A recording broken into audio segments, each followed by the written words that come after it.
Hello students, myself Rakesh Misra. Now I am going to describe you very important topic, population growth curve. This is very important topic that I am going to say.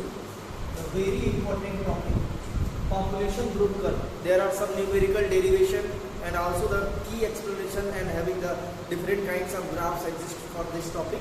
So you should make your concentration over the topic, and I hope you can make your own note with the video lecture. I will also send you the notes regarding the video lecture, but you should make your concept as per the video lecture. If your concept regarding the population growth curve is clear, then you should make the perfect notes by using the NCERT. Data from NCERT is necessary. So you should make your notes as according to video lecture with the help of NCERT, and the probable notes and their probable headings will also I will provide you during the video lectures as per the video lecture. So listen carefully. First of all, you need to know population growth curve. In previous video lecture you have learned the population growth, the growth of population with respect of time. But here the empirical model of growth, which kinds of growth? The population growth. Empirical model of the population growth under certain condition is known as the population growth curve. So you can write the population growth curve. Definition: empirical model of population growth under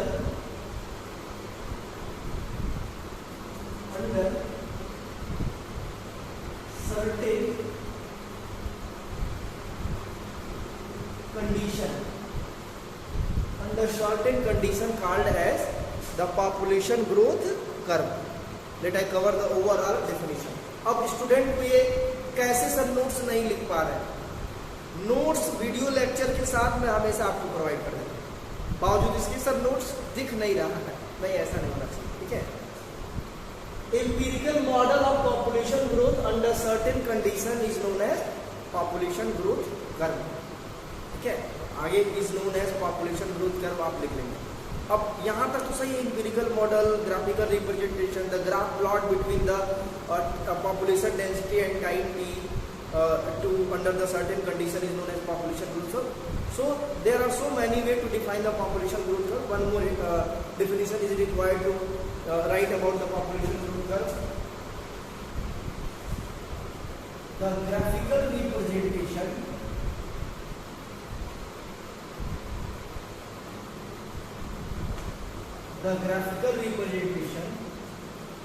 of population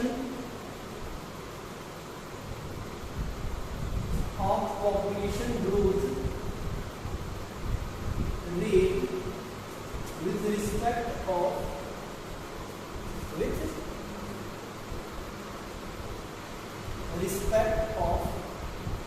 time under certain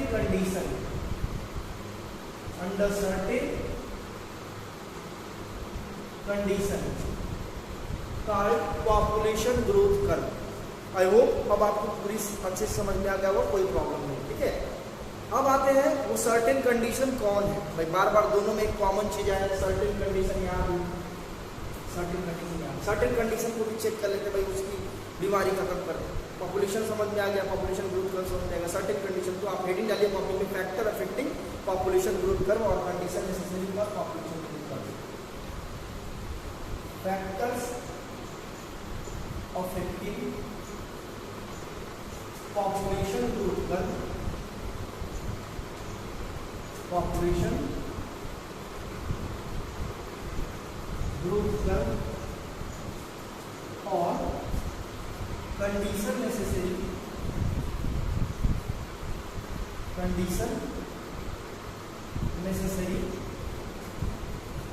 for population growth curve।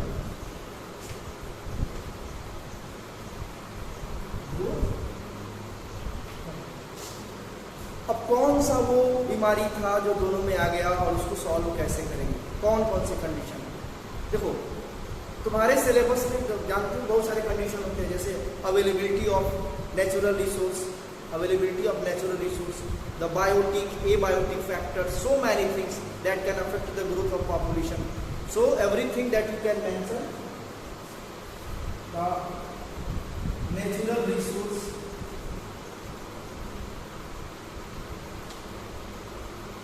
biotic factor, abiotic factors. Biotic factors means presence of producer, consumer, decomposers like bacteria, fungi, etc.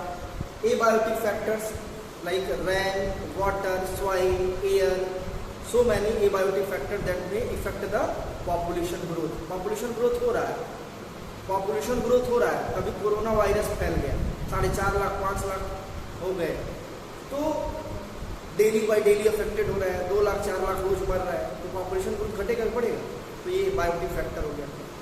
Population growth बढ़ रहा है, time T के according population बढ़ रहा है, कभी जो है 1000 पॉपुलेशन बढ़ गया किसी महीने में 10,000 पॉपुलेशन बढ़ गया, कभी वहाँ पे अर्थक्वेक आ गया, लोग खत्म, रेनफॉल, बाढ़, फ्लड सब कुछ आ गया, खत्म, ड्रॉट, सूखा पड़ गया, बहुत सारे लोग मर गए। जब भी पॉपुलेशन की बात करिए इस लेसन से रिलेटेड तो इंसान की बात मत करिए, ठीक है, किसी और लिविंग बीइंग की बात करेंगे तो ज़्यादा समझ में आएगा, ठीक है। जब भी आप इंसान के बारे में सोचेंगे दिमाग में कहीं एक्सेप्शन वाली बात आती नहीं, ठीक है। So natural resource, biotic, abiotic factors are the key factors for the population growth. Abiotic factors और बायोटिक फैक्टर्स कैसे इफेक्ट करता है सबको पता है। नेचुरल रिसोर्स कैसे इफेक्ट करता है, खाने पीने की चीज़ें घट गई तो पॉपुलेशन पे क्या इफेक्ट पड़ेगा, बढ़ रही है तो टाइम के अकॉर्डिंग तो पॉपुलेशन डेंसिटी क्या होगा, उसको हम डिस्कस करेंगे। अभी इसको इरेज कर दे रहा है, तो इसके बारे में आप बस इतना ही समझिए, factor that can affect that. अब अगला कंडीशन आपको लिखना है, condition 1, population growth curve, population growth curve for unlimited resource, यानी कि रिसोर्स बहुत ज़्यादा, रिसोर्स की कमी नहीं, पॉपुलेशन भी बहुत ज़्यादा बढ़ रहा है। भाई पॉपुलेशन तो पहले तो फिक्स रहता है, वो बढ़ने वाली ऑलरेडी तो बढ़ा हुआ नहीं रहता है, पॉपुलेशन फिक्स है, लेकिन उसके कंपेयर में क्या हो रहा है, नेचुरल रिसोर्स, खाने पीने की चीज़ें बढ़ रही हैं, तो उसके बाद जो है पॉपुलेशन पर क्या इफेक्ट पड़ेगा, पहले इसको आप नोट कर डालिए सब सारी चीज़ें, एक बार रिवाइज करते रहे। पॉपुलेशन ग्रोथ कर्व, ये आपका मेन हेडिंग रहेगा, definition the empirical model of population growth under certain condition called as population growth curve. अब पॉपुलेशन ग्रोथ क्या होता है, लास्ट वीडियो लेक्चर में मैंने क्लियर कर दिया था। The graphical representation of population growth rate with respect of time T, with respect of time, don't ever use the keyword, under the certain condition called as the population growth curve. Heading, next heading, factor affecting population growth curve। अब कौन सा factor है, condition necessary for population growth curve, natural resource, biotic, abiotic. Actual में ये जो heading है ना, इसको जस्टिफाई करना, factor affecting population growth curve. अब condition necessary for population growth curve के लिए अगली हेडिंग रहेगी, condition necessary for population growth curve. इस हेडिंग के लिए ये बातें रहेंगी, और इस हेडिंग के लिए सिर्फ इसी को मैं बेस बना रहा हूँ, when the resource are limited and when the resource are unlimited, ठीक है। चलो आते हैं नेक्स्ट हेडिंग डालिए और इसको मैं इरेज कर दे रहा हूँ।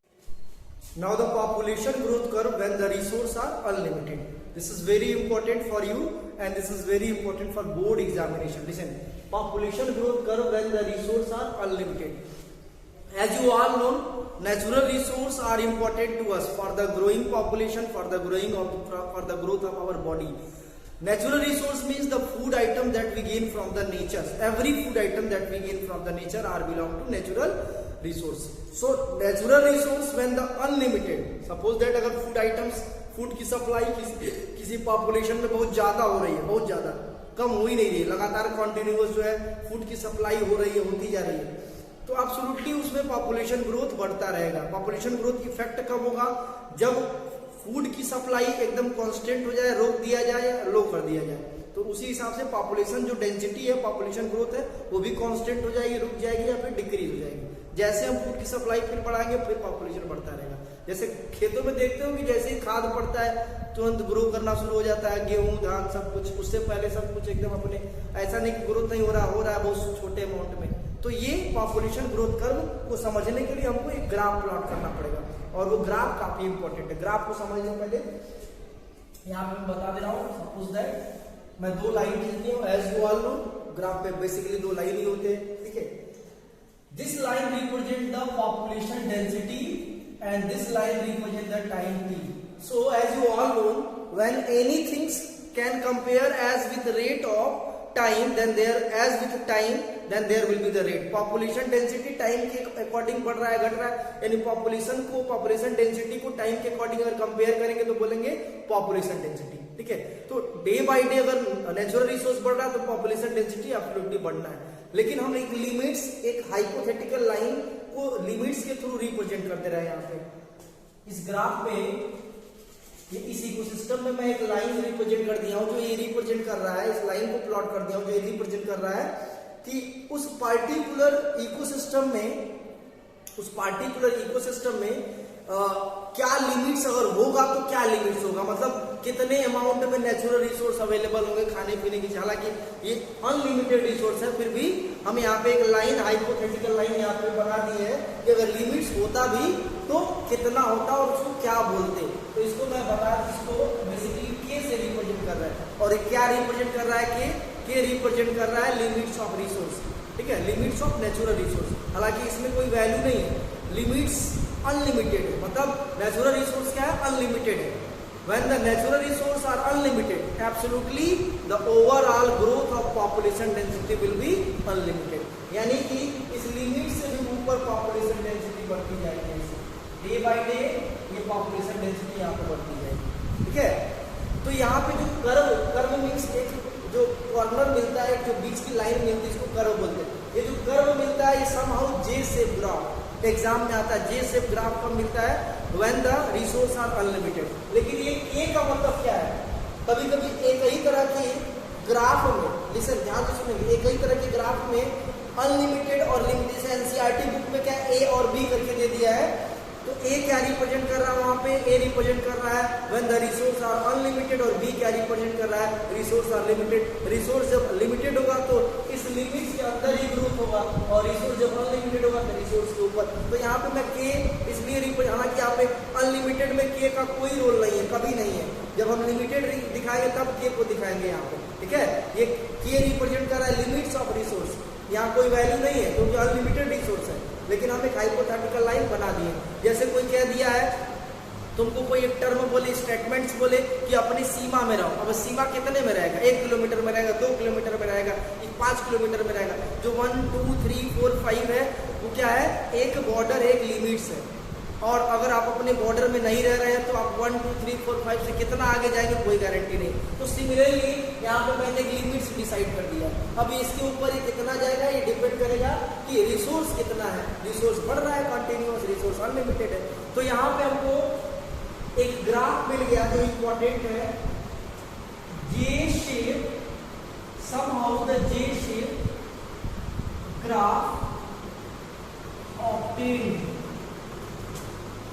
फीचर्स आप कॉपी में लिखेंगे, देखो अगर आप नोट्स लिख रहे हैं तो आप वीडियो के थ्रू नोट्स बना लेंगे, कोई प्रॉब्लम नहीं इसमें। तो कॉपी में लिखेंगे features of the growth curve when natural resource are unlimited. अब उसमें पहला पॉइंट क्या लिखेंगे, the J shape graph obtained, ठीक है। This graph is known as, this J shape graph obtained और जे शेप कर्व ऑब्टेन्ड, ठीक है। This growth is known as exponential growth curve. That is A is the exponential growth curve.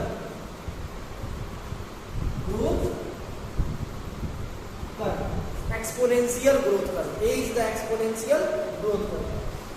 A को नहीं भी लिखेंगे तो भी चलेगा। अगर हम दो ग्राफ इसमें बना रहे हैं तो A और B को रिप्रेजेंट कर सकते हैं। यदि हम A को ऐसे लिख सकते हैं, A ये क्या रिप्रेजेंट कर रहा है, एक्सपोनेंशियल ग्रोथ कर। लेकिन पहले यहाँ पे A इसी लाइन को क्यों बताया है, क्योंकि ये लाइन ग्राफ का पार्ट और बीच का जो लाइन है वो कर्व को रिप्रेजेंट कर रहा है, ठीक है। तो ये पूरा एक्सपोनेंशियल ग्रोथ कर्व कब ऑब्टेन्ड होगा, when the resource are unlimited. Exam में आता है when do the exponential growth curve obtained, when the resource are unlimited, ठीक है। So what will actually we gain when the resources are, features में ही लिखेंगे, when the resources are unlimited, when the resources are unlimited, then the population density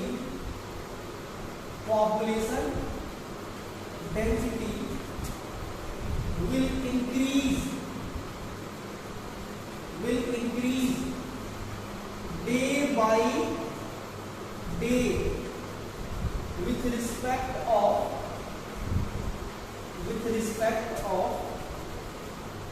time t. With respect of time t, the population density get increased day by day. n की ये n की value t की value सबको पता है, यहाँ पे मैं लिख रहा हूँ n is equal to population density, t is equal to time. ये पॉपुलेशन डेंसिटी है पर्टिकुलर एरिया का, और t क्या टाइम है। k बहुत इंपॉर्टेंट चीज है, k के बारे में भी जानना है। k को मैं दूसरे कलर से लिख रहा हूँ, बहुत इंपॉर्टेंट पैरामीटर है। k that is known as the carrying capacity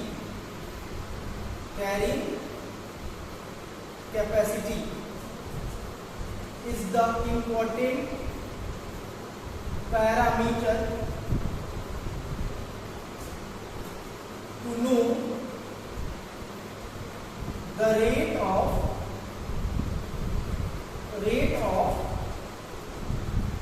population density। Population density के रेट को कैसे रिप्रेजेंट कर रहे हैं, n अपॉन टी। जैसे आप जो है डिस्टेंस के कंपेयर में डिस्टेंस का रेट अगर फाइंड आउट करना है, जिसको स्पीड बोलते हैं, तो क्या लिखते हैं, d अपॉन टी। ऐसे ही ये क्या हो जाएगा, n अपॉन टी एक इंपॉर्टेंट पैरामीटर जिसको बोलते हैं population density, rate of population density,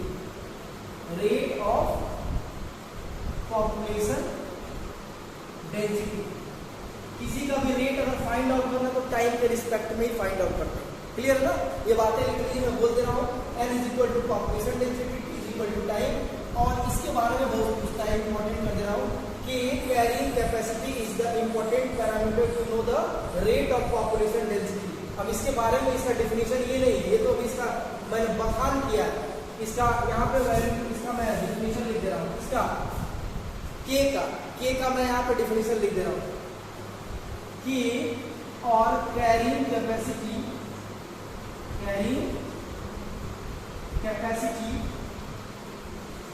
के और कैरिंग कैपेसिटी रिप्रेजेंट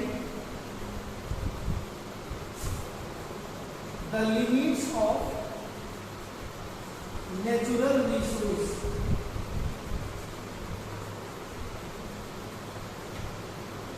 के और carrying capacity represents the natural limits of natural resource. ठीक है, और अगर एग्जाम में आता है कि what do you mean by carrying capacity और what do you mean by K, तो आपको पहले इसके बारे में लिख देना है।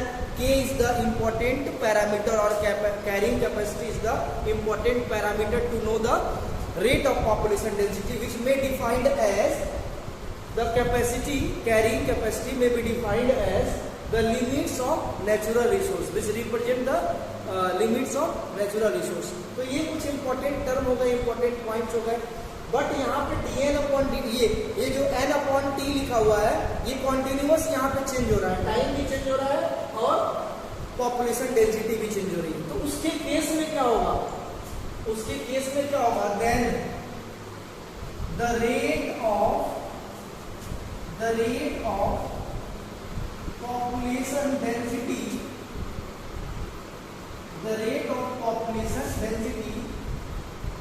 will be, अब कुछ डेरिवेशन है, इसको मैं इरेज करके ही समझा रहा हूँ। तो कैसे लिखना है, मैं कुछ बातें आपको पॉइंट आउट करता हूँ। सबसे पहले आप हेड क्या लेंगे, population growth curve when the resource are unlimited.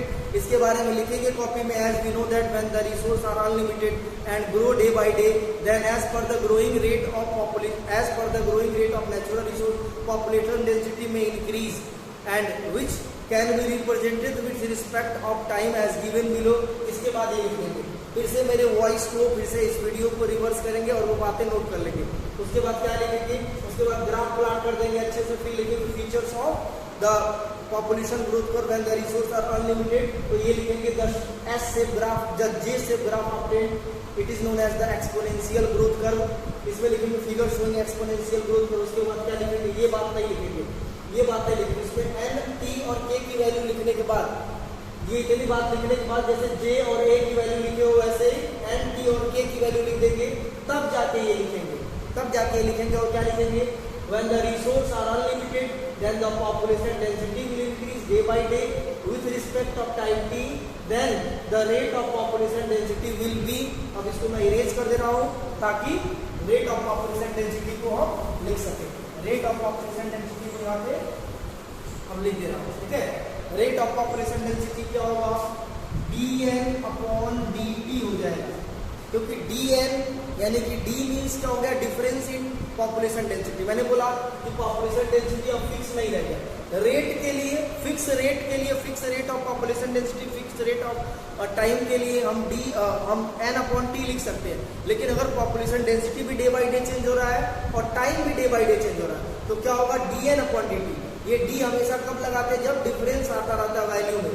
तो इसको इस dn का मतलब डिफरेंस इन पॉपुलेशन डेंसिटी और dt का मतलब difference in population, difference in time.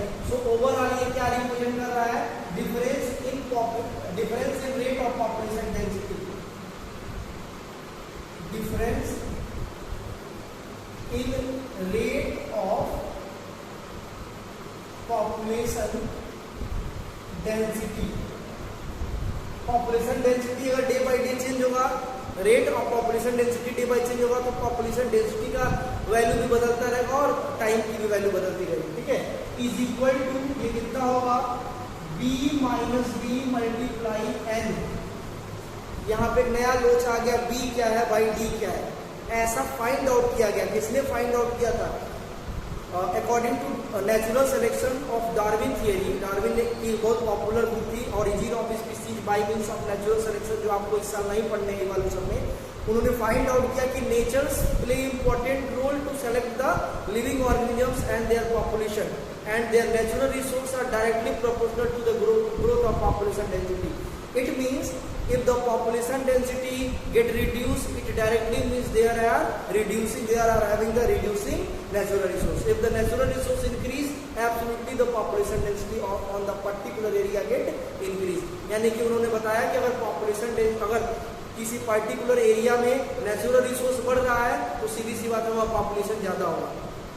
जैसे आप कहीं सुने हैं किसी जंगल में जा रहे, जंगल में शेर है और जाते ही तुमको शेर की जगह पे हिरन देखने को मिला जगह जगह, तो इसका मतलब आप जो है एकदम अलर्ट हो जाइए, क्योंकि इतना अमाउंट में अगर हर्बीवर्स है तो वो खाने वाले कार्निवर्स बहुत होंगे, यानी कि आसपास शेरों की संख्या भी बहुत ज्यादा होगी। तो नेचुरल रिसोर्स बढ़ रहा है, पॉपुलेशन डेंसिटी बढ़ रही है, ठीक है।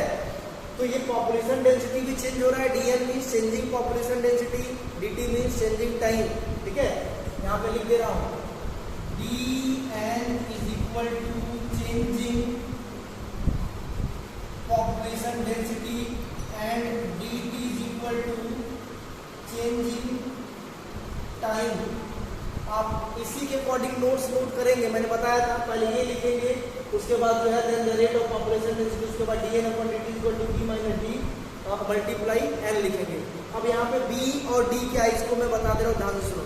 b क्या है, पर कैपिटा बर्थ रेट, यानी कि फिक्स पॉपुलेशन में कितना बर्थ हो रहा है, और डेथ क्या है, d क्या है, पर कैपिटा डेथ रेट, यानी फिक्स पॉपुलेशन में टाइम के अकॉर्डिंग कितना डेथ हो रहा है, ठीक है।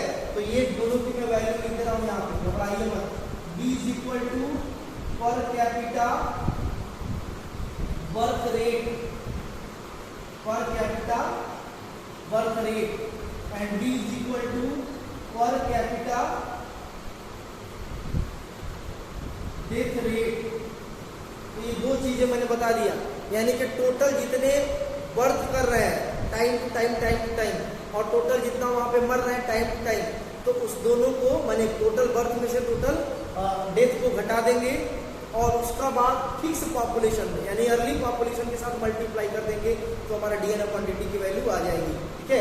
ये फिक्स पॉपुलेशन, n क्या है, फिक्स पॉपुलेशन है, यानी कि एक एवरेज पॉपुलेशन डेंसिटी है, और ये क्या है, dn upon dt changing population density है, ठीक है।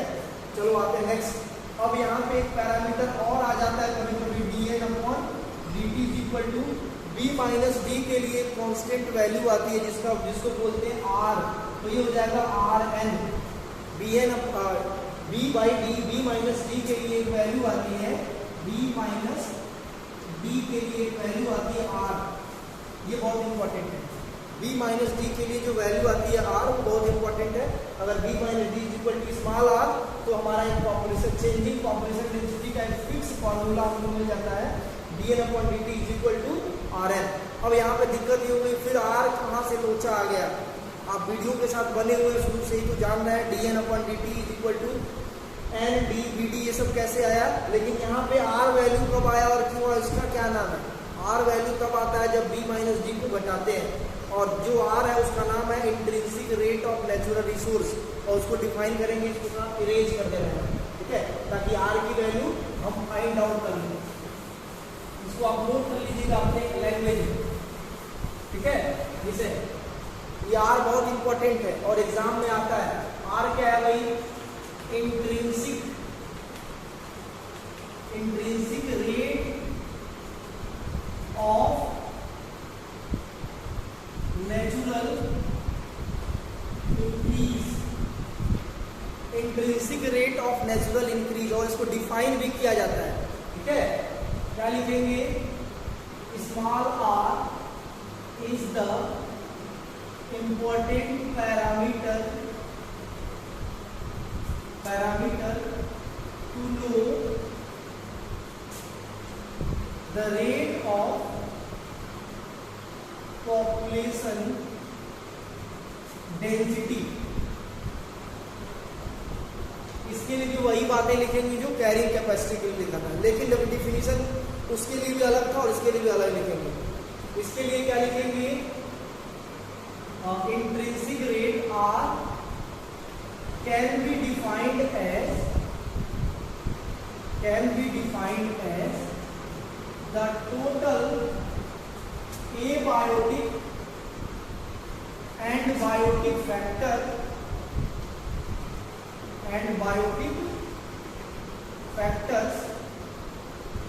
that affect the rate of population density, the rate of population density। ये डिफिनीशन बहुत इंपॉर्टेंट है, इसको आप लर्न कर लीजिए। एग्जाम में आने वाले क्वेश्चन है, आर की वैल्यू एग्जाम में आती है और कई साल से पूछता है। R can be defined as means intrinsic rate of natural increase can be defined as the total abiotic and biotic factors that can affect the population density। affect means may increase or decrease, ठीक है। में increase और decrease it means D positive में है और B की value बहुत ज्यादा, उसके कंपेयर में डी की वैल्यू बहुत कम है, तो एब्सोल्युटली आर की वैल्यू बहुत ज्यादा है, ठीक है। और abiotic factors light, airs, soil, rain, water, ये सब आप जानते ही हैं। और वो abiotic factor, biotic factor means producer, consumer, decomposers. So every biotic and abiotic factors that may increase or decrease the population density can be represented as intrinsic rate of natural increase, and it can be represented as the r, small r, ठीक है। small r बहुत important है, ये exam में आता है। Intrinsic rate of natural resource बहुत है। और वैल्यू कब आती है? जब b माइनस डी घटाते हैं। एक्चुअल में r की वैल्यू वैरी करती है, r की वैल्यू को काउंट किया जा सकता है। कैसे काउंट किया सकता है भाई? जब आपको birth rate, per capita birth rate मालूम है और पर कैपिटा डेथ रेट भी मालूम है, तो आसानी से आर की वैल्यू हम फाइंड आउट कर सकते हैं। कोई प्रॉब्लम नहीं, किसी को कोई प्रॉब्लम नहीं, ठीक है। आर की वैल्यू कैसे फाइंड आउट कर सकते हैं? पर कैपिटा आपको बर्थ रेट मालूम होना चाहिए, ठीक है। चलो आते हैं आर की वैल्यू डिफरेंट। अब इसको आप नोट कर लीजिए, इसको आप नोट कर लीजिए अच्छे से। इसके नीचे ही लिखना है, ये जो है ये बॉटम एरिया है, यहाँ से आप यहाँ से फॉलो कर दीजिए वहाँ, ठीक है। अब आर की वैल्यू डे बाई डे बदलती रहती है, यहाँ पे मैं लिख रहा हूँ। आर की वैल्यू जो है वो बदलती रहती है, टाइम टू टाइम आर की वैल्यू बदलती रहती है, ठीक है। फॉर एग्जाम्पल 1981 इंडिया के पॉपुलेशन के लिए ये एग्जाम में आता है। For 1981 Indian population For 1981 Indian population, the value of R was equal to 0.0205. 0.0205 for flour beetle. For flour beetle, population density जो फ्लोर बीटल जो गेहूं के आटे में या गेहूं में पड़ने वाले कीड़े हैं उसके लिए फाइंड आउट किया गया था। कितना फाइंड आउट किया था? 0.12। नॉर्वे रैट के लिए भी एग्जाम में कभी कोई पूछता है कि नॉर्वे रैट के लिए पॉपुलेशन जो आर की वैल्यू कितनी आती है। For Norway rat, Norway country है, वहां के रैट के लिए जो आर की वैल्यू फाइंड आउट किया सकते हो कितना है? 0.015। ठीक है, तो ये इंपॉर्टेंट वैल्यू एग्जाम में कभी कोई पूछ देता है। What are the value of r for the Norway rat, तो कितना आता है? 0.015। ये नीट वगैरह में पूछता है। What are the value of r for the flour beetle? 0.12। उसके बाद क्वेश्चन कभी कोई पूछता है what are the value of r for the population density as per the 1981 census report for India, कितना आता है? 0.025। आई होप ये सब सारी चीजें आपको क्लियर हो गई होगी। ठीक है, वीडियो काफी लंबा जा रहा है। इसके बाद भी आपको लिखना है, इसके बाद अगली हेडिंग रहेगी value of r for very low for minor population density for minor population, उसके लिए वैल्यू लॉग में आएगी, जो नेक्स्ट वीडियो लेक्चर में एक्सप्लेन कर देंगे। और एक्सपोनेंशियल ग्रोथ कर्व के अलावा लिमिट्स के अंदर होने वाले रिसोर्स, लिमिट के अंदर होने वाले पॉपुलेशन ग्रोथ को हम बोलते हैं लॉजिस्टिक ग्रोथ कर्व, वो भी हम नेक्स्ट वीडियो लेक्चर में पूरा कवर कर देंगे। आई होप वीडियो लेक्चर के अकॉर्डिंग ही आप नोट्स बनाएंगे। इस वीडियो लेक्चर में कैसे नोट्स बनाना एक बार मैं बता दे रहा हूँ, ध्यान से सुन लीजिए सब लोग। सबसे पहले आप पॉपुलेशन डेंसिटी को एक्सप्लेन करें, पॉपुलेशन ग्रोथ कर्व को एक्सप्लेन करेंगे, एम्पिरिकल मॉडल जिसमें मैंने बताया था, फैक्टर अफेक्टिंग, उसके बाद उसमें बायोटिक है, बायोटिक सब लिख डालेंगे सारी चीजें। उसके बाद कंडीशनल नेसेसरी, कंडीशन में आप जो है resource are unlimited, resource unlimited, resource are unlimited पहली हेडिंग रहेगी, जिसमें आप जो ग्रोथ कर्व जो पहले बनाया था रीच किया वो लिखेंगे। उसके बाद उसके कैरेक्टरिस्टिक लिखेंगे, जे शेप है, एक्सपोनेंशियल ग्रोथ कर्व बोलते हैं, वो फिगर शोइंग भी लिख देंगे एक्सपोनेंशियल। उसके बाद उसका डेरिवेशन में dn/dt जैसे यहाँ से शुरू हुआ था पूरी सब सारी चीजें। फिर इसके बाद जो है ग्राफ के नीचे ही आप जो है n की वैल्यू, t की वैल्यू और k की वैल्यू अच्छे से लिख डालेंगे, k को डिफाइन कर देंगे, इंपॉर्टेंट लिख डालेंगे। ठीक है, उसके बाद ये सब लिखने के बाद, ये सब सारा चीज लिखने के बाद v minus d is equal to r वगैरह लिखने के बाद ये सब सारी चीजें लिख डालेंगे। उसके बाद यहाँ तक लिखने के बाद r की वैल्यू को डिफाइन करेंगे, r की वैल्यू को सब कुछ करने के बाद यहाँ पे हेडिंग डालेंगे value for r, value of r for the specific population. 3 ही है तुम्हारे सिलेबस में, फॉर इंडिया, इंडिया के पॉपुलेशन के लिए, और किसके लिए? फ्लोर बीटल के लिए, और किसके लिए? और नॉर्वे रैट के लिए। या आई होप ये सब सारी चीजें आपको समझ में आ गई होंगी। इसके अलावा अगर कोई प्रॉब्लम है तो लाइव क्लास में डिस्कस करेंगे। ठीक है, in next video lecture we will learn the logistic growth curve along with the value of R for the minor population. Thank you.